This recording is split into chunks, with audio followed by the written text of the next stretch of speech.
Welcome to Recreating Forgotten Programming Languages for Art.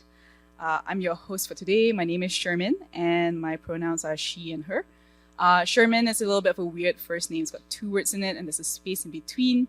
And the downside of having like a weird name is that people at Starbucks never get it right. But it's okay, because if you Google my name, I'm the first search result, and I didn't have to do anything. So free SEO gains. Yeah. So nice to meet you. You can tell from my accent and also my name that I'm not really from around here. I'm actually from a small country in Southeast Asia called Malaysia.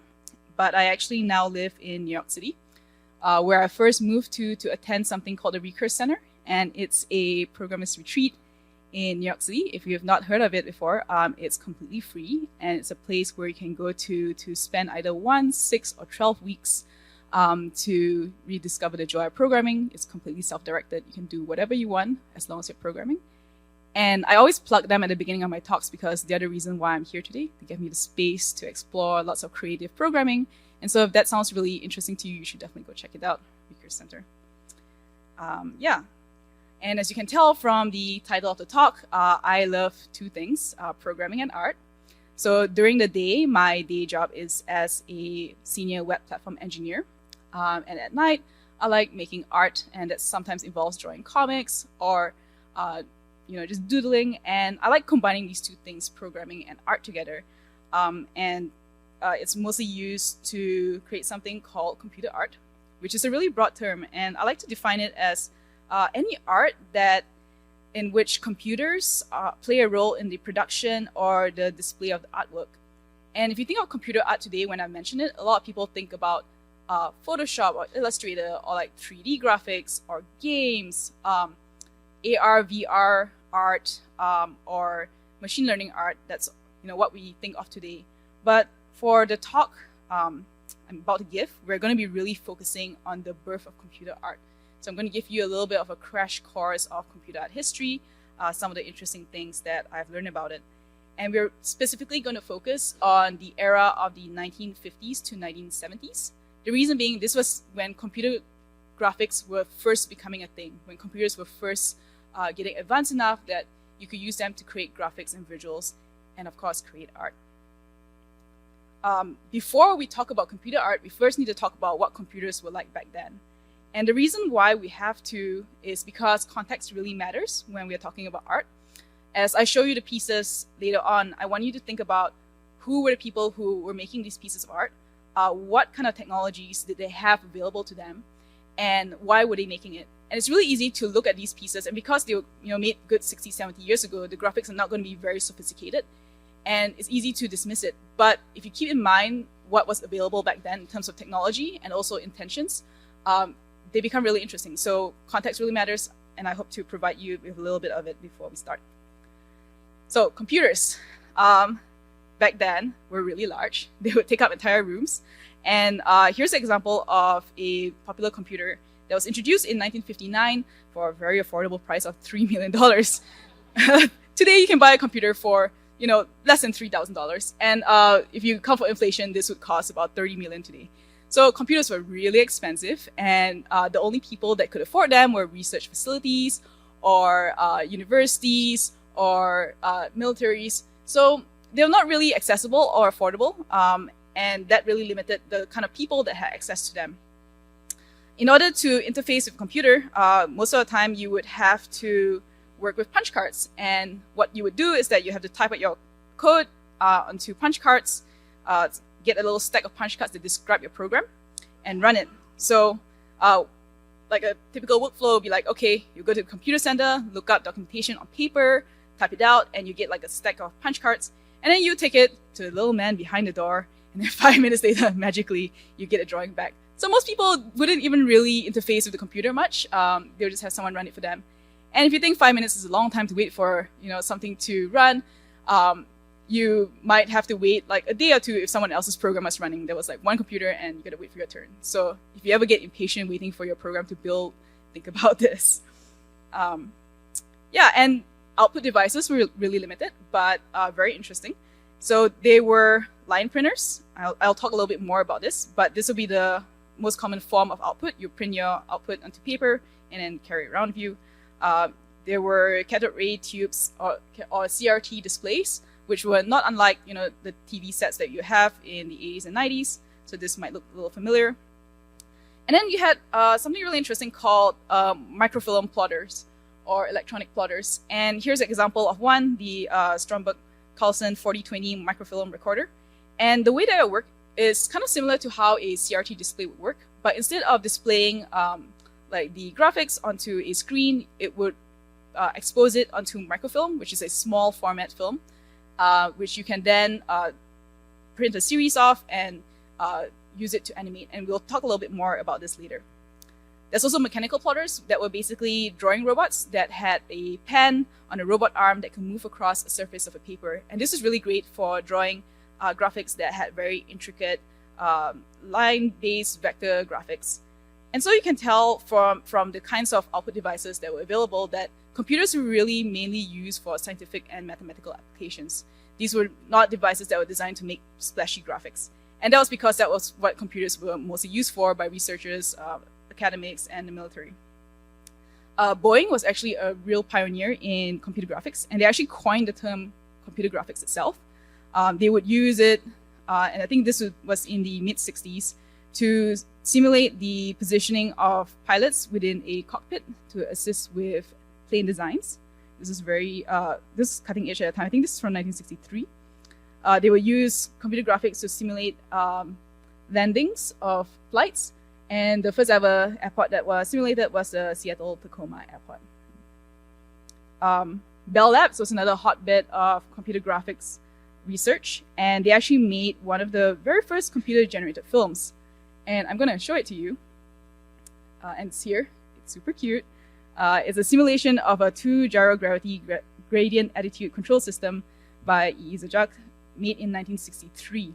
And this here shows a simulation of a satellite across a planet. And this was revolutionary at the time because prior to this, if you wanted to create animation, you would have to draw each frame by hand and stitch it all together in order to create animation. But this was completely computer generated, and it was a really big deal at the time. So those are some practical applications. Now let's talk about some retro vintage computer art. So in order to get a feel of what computer art was like back then, I looked to a couple of magazines, the first being Computers and Automation. And this was a magazine that ran from the 1950s to 1988, quite a long run. And this was the computer magazine at the time. It's like the Wired or like the Hacker News of today. And it was edited by Edmund Berkeley. And they were the very first people who ran a computer art competition back in 1963. So even in the really early days of computer graphics, they recognized computer art was a really interesting thing and it was worth showcasing. And so they did that, and they ran this competition or expo annually for every August art issue. Here you can see some examples of covers from the exhibitions. And you can tell they are all black and white because color graphics were not available back then.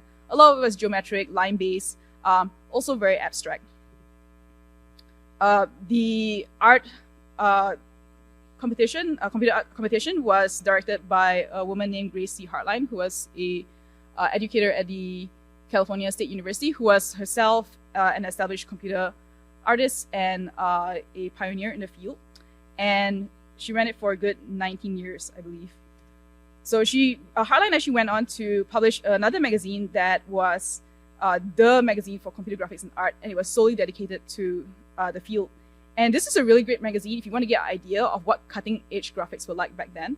If you look through some of the pieces that were submitted, a lot of them, like I said, black and white, geometric, minimalist. Today we would call them like lo-fi, retro, and mostly very simple and flat, but still interesting to look at. And I was really fascinated by this because even though they were made with limited technology, like you can't help but look at them and be like, hey, that's really cool. I wonder how it was made. And so I actually went down this rabbit hole of trying to reverse engineer and recreate some retro computer art. It was a really interesting thing to look at, and it was a little bit of a brain teaser to look at something and be like, oh, how would you get something, an effect like this using a computer and programming? So I spent a lot of time reverse engineering this stuff. And on the left here, here's an example of a visualization of a calculus problem that results in a really interesting tiling. And the thing to note is that a lot of early computer artists were actually scientists and mathematicians because those were people with access to computers. And they often featured works of art that displayed or demonstrated mathematical concepts because they found them interesting, and they're also really beautiful. Over here, I have some recreation of Vera Molnar, another pioneer in computer art. And she was making generative or algorithms-based drawings before computers were a thing. So that was really fun to reverse engineer as well. There were several challenges in trying to understand how these works of art were made. The number one being that there's no source code. This is before GitHub, so there was no like, oh, link to repo here. And a lot of times the pieces were published with just the final output. Sometimes there'll be brief descriptions of the technique or the concepts being illustrated. And most of the time they were made with defunct languages and devices. So even if I could get a source code for something that would run on the IBM 7090, I don't have an IBM 7090, unfortunately. So I couldn't run it. And it became a fun thing to try and recreate it with like modern day languages. As I worked on these, I realized that there was a really interesting question of how do these programming languages influence the work. It's really easy to see how the output devices like printers or CRT displays, how that could influence the final aesthetic of the pieces. But I was interested in how programming languages affected the way that the computer artists were thinking about the work. So there's theories that the spoken language that you use affects the way in which you think, and I think there's something analogous to that with programming languages. A lot of computers and devices, as I mentioned before, were really not meant for making art. And so a lot of computer artists had to build their own languages, own tools to make it easier to think in terms of graphics. And so I found that really interesting. And today's talk, I'm going to show you two different languages. The first was a language that was designed for artists. And the second was the first language that was designed for creating moving pictures or animations. So let's just jump right into the first one. Sometime back, I discovered this series of work by an American artist, Frederick Hammersley, from 1969. And you can tell immediately looking at this that it's printed and from the perforated edges of the paper. And to me, this was really interesting because like they had a lot of texture and gradient to the work. And it was also, while simple, really interesting to look at. And I got really curious and started to look into like how these were made and what was the inspiration behind them. They were printed using a line printer. I mentioned this earlier. And line printers have its name from the fact that it printed line by line. And also, it had a very limited character set. So this is an example of a drum of a line printer. You had X number of characters, and you could just only print that. And these were actually really fast and also really loud. I don't have audio, but you can just imagine it going. And the perforations on the paper were to help the printer hold on to the paper to move it across the drum. I also found out that these were made with a language called Art1. And if you Google it, there's not a lot of information out there, except for the fact that it is made by two people, Catherine Nash and Richard Williams at the University of New Mexico. Nash was with the School of Art, and Williams was with the School of Electrical Engineering, because schools of computer science were not a thing yet back then. And they collaborated on making this language. And this was a really interesting language because it was designed to teach students to make simple computer graphics. And it was notable for the fact that its simplicity and it's intended primarily as an introduction to the use of computers for those without any technological background. And the idea that in the really early days of the computer, people recognized it as a really powerful device that could be used as a medium for artists. And it wasn't great that, to learn programming, you had such a high barrier to entry. And so they created this language to make it easier for people without any tech background to get into making graphics. Example of a piece here that I really like. It's really interesting to look at because as you zoom in, the details of it reveal that, while you had this limited character set on the printer, they got really creative and created extra layers of texture by overlapping text. So here you can see like zeros overlapped over apostrophes and dots and also dashes. And I thought that was a pretty creative use of a limited character set. And so you may be looking at this and you're like, we have something like that today, it's called ASCII art. And is it kind of similar? And I think in a way, yes, but also no, in that ASCII art doesn't have the overlapping characteristic. And also, this was actually created on a very different, more limited character set called EBCDIC, which stands for Extended Binary Coded Decimal Interchange Code. And it was a character set that was available for IBM computers at the time, and it was much smaller than ASCII. And so yeah, I thought this was a really good example of art created by making the most out of available technology, and that was really cool. I was also really interested in what Art 1 was like, because hey, this is a language that was designed for beginners, and it was really hard to find documentation on it. The only place where I could find documentation was in a book titled The Computer in Art, which is not really online, but you can find it at some libraries. And this was published by Jasser Rektat in 1971, and it's a really good book on the zeitgeist of the movement back then. And in it, there were about 10 pages describing the Art 1 language. And the idea was really simple. You have two arrays, and each array was 105 by 50 characters. And you can draw things into each array.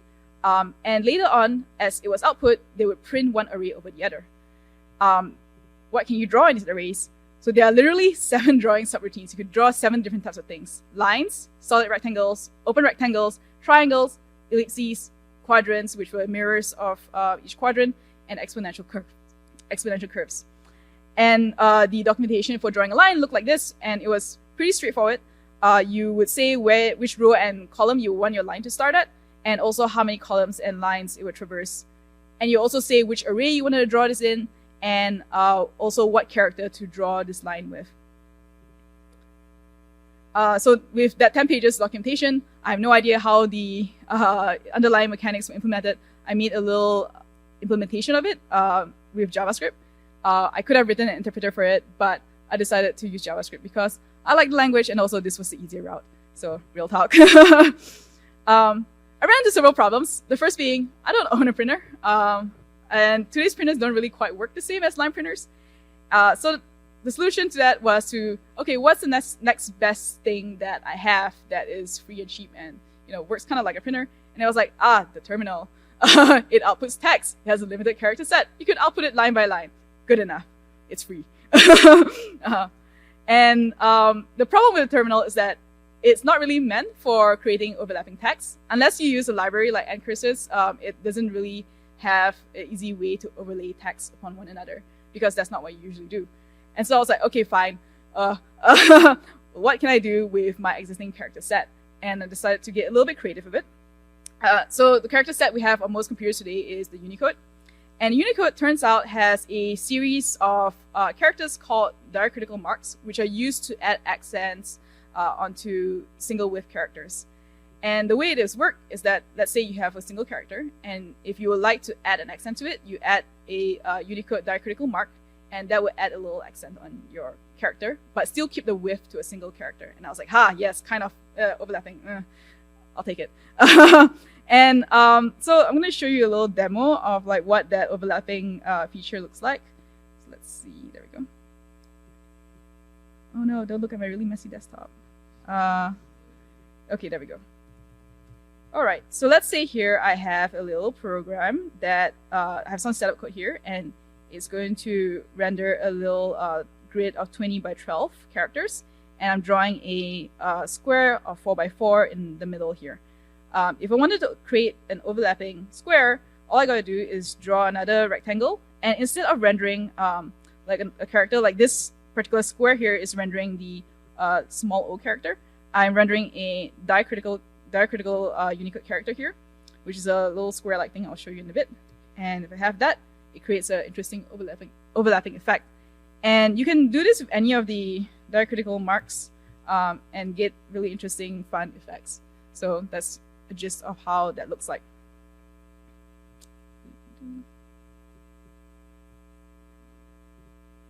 All right. So here are some things that I came up with. This is made with just triangles, and it's really interesting to note that because of how low fidelity this is, like even the gaps between the triangles end up looking rounded. So that was like a nice little side effect. And also in Terminal, I have colors, so you can play around with it. Here's one made with mostly circles. Here's another made with mostly lines. Drawing lines is very fun. I'll get into that later. But a lot of the detail is really achieved by using the diacritical marks and also emojis, because emojis are good. And And so we have some really cool Unicode art. So lines, one of the things I had to learn when creating this library was how to draw lines. So we cannot take drawing lines for granted. It's like, well, from point A to point B, let's just draw a straight line. But it turns out when you're trying to draw a line on a grid, it's a little bit more complicated than that, because your grid might not have a high enough resolution for your line to look smooth. So how do you approximate a line on a grid?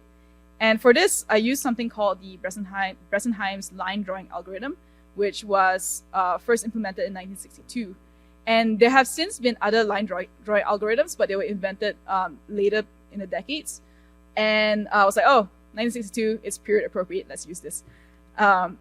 So we have a grid of, let's say, pixels, and I want to draw a line. And in this case, a line has a very gentle slope, and it has a positive gradient. So really, your pixels would go, if you're starting here, it'll either go up or to the right.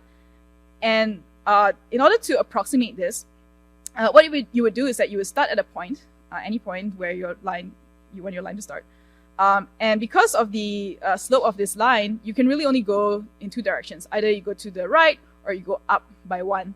And in order to choose which direction to go in, the way that you would decide is by figuring out if the error between these 2 points, like which one of these was larger than the other. So in this case, the lower one would introduce a lower error of 0.4, assuming like each pixel here is a value of 1. And so because this point is closer to the line than the one at the top, we're going to choose it. And we're going to note that, oh, now when I draw this line, it's going to be a little bit lower than what it's supposed to be. So you have to keep track of this error. And as you draw the next point, you take into consideration the fact that, okay, now the line is a little bit lower than what it should be. If I choose the next point, I need to take into consideration if this is going to make the error worse. In this case, it makes sense to choose the one at the top because it's the closest, and also the fact that the point now is lower than the line, choosing one on top will help correct that error. And so I choose that, and now I have a much smaller error where my point is a little bit higher than what the line should be. So you repeat this over and over again, and you'll get approximation of a line. There we go. And so this was actually really fun to work on because this is something that you take for granted. Like when you use drawing libraries, like, oh, well, you have a line subroutine and you draw it, but you don't really think about like how does that appear actually on pixels on your screen. This is really cool. Yeah, so that's Art 1. And now I'm going to talk to you about a language for moving pictures. So remember the first computer animation made by Bell Labs? This was a product of a researcher at Bell Labs. And at the same time, they published a video on a computer technique for the production of animated movies. And this was made by researcher Ken Knowlton at Bell Labs. And it was a 14-minute silent video on how to use computers to make movies. And remember, this is the first time anyone has ever done this, and it was really cool. In the video, he described a language called BEFLIX, which was implemented in Fortran using macros. And it worked on the IBM 7090 in conjunction with the Stromberg-Carlson 4020 microfilm plotter. And the way that would work is that you would have a stack of cards to describe your movie, feed it into the computer, output the instructions into a magnetic tape, which was then fed into the microfilm plotter to plot or to draw your frames. It's called BEFLIX because it's short for BEFLIX. There's not a lot of information about the language online, and whenever I Google for like BEFLIX, like it'll try to correct me to Netflix, and I was like, close but not quite, apart by 60 decades. And created by Ken Knowlton at Bell Labs in New Jersey. And here's an example of on the left over here is a piece made with BEFLIX. And this was in 1963, also the year that the computer art competition first started. So this is really an era where this was really starting to burgeon. And the syntax would look something like this, where you could use loops in order to animate things. You could draw a square and then update the location and draw the next frame. And that was very interesting. So you could do fun things like this, where you could write a word with characters. And it's important to note here that the microfilm plotter was also not really designed for creating graphics. It was designed for outputting text. And so you also had a limited character set. And there wasn't really an idea of like, oh, like light to dark pixels. You just had different characters. And so Knowlton would use different characters to represent different shades. And you could do fun things like bounce this each character around the screen, and you end up with this. And I'm like, I love the fact that the low resolution makes it interesting. And this was only really available because of the low resolution of the microfilm plotter and the graininess of it. So there was a little bit of a problem. BEFLIX had a really high learning curve, but a lot of non-technical artists especially were really interested in it. They were like, hey, this is really cool. Can we make some cool art of it? But it was a lot to pick up if you did not have any technological background.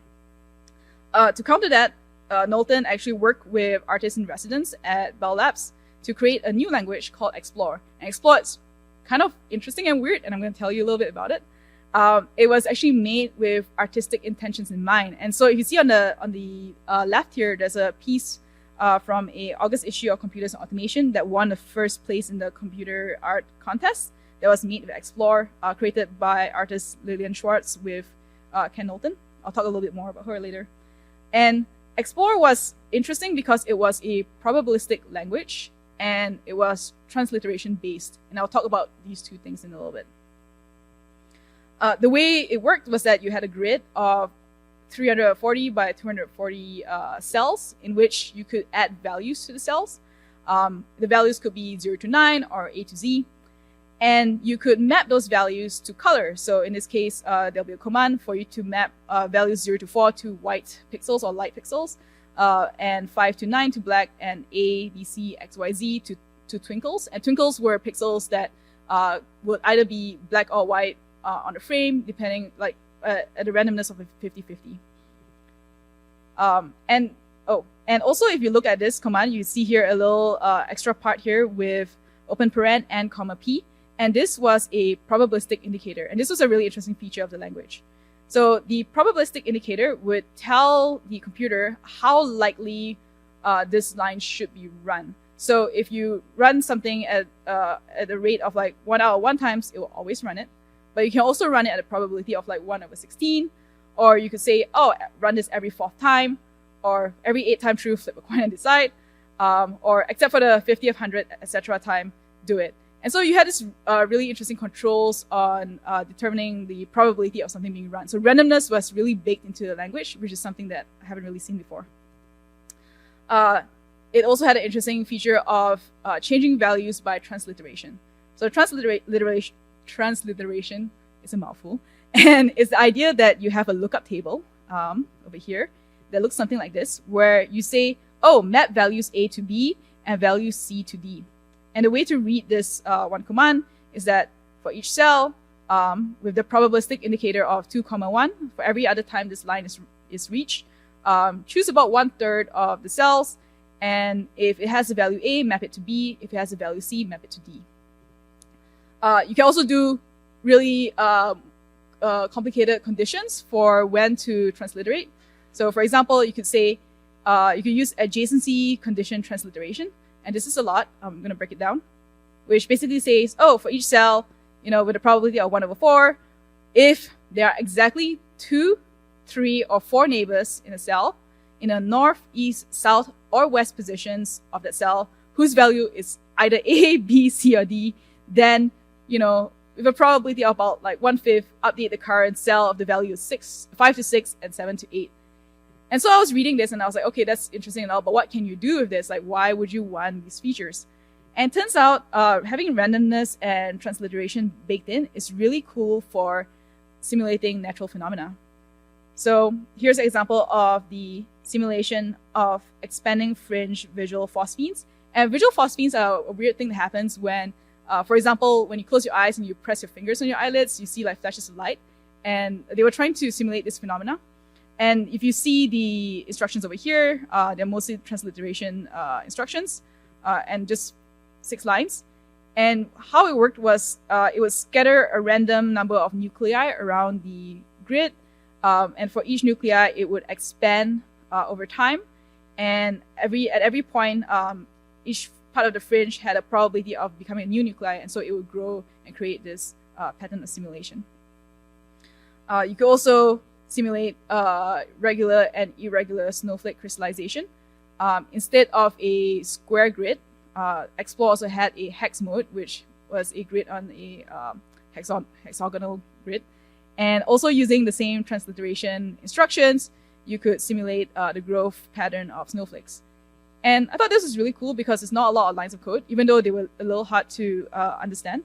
But the fact that you create something like this with the basic features of the language with randomness baked in was really interesting. So I'm still working on an implementation of Explore.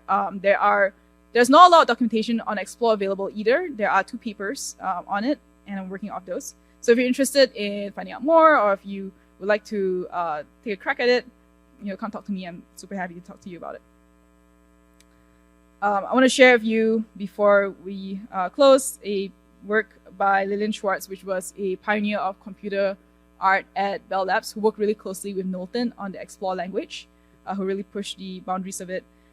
She made this video with Knowlton titled Pixelation, and it was a combination of computer-generated graphics and also analog graphics with port paint.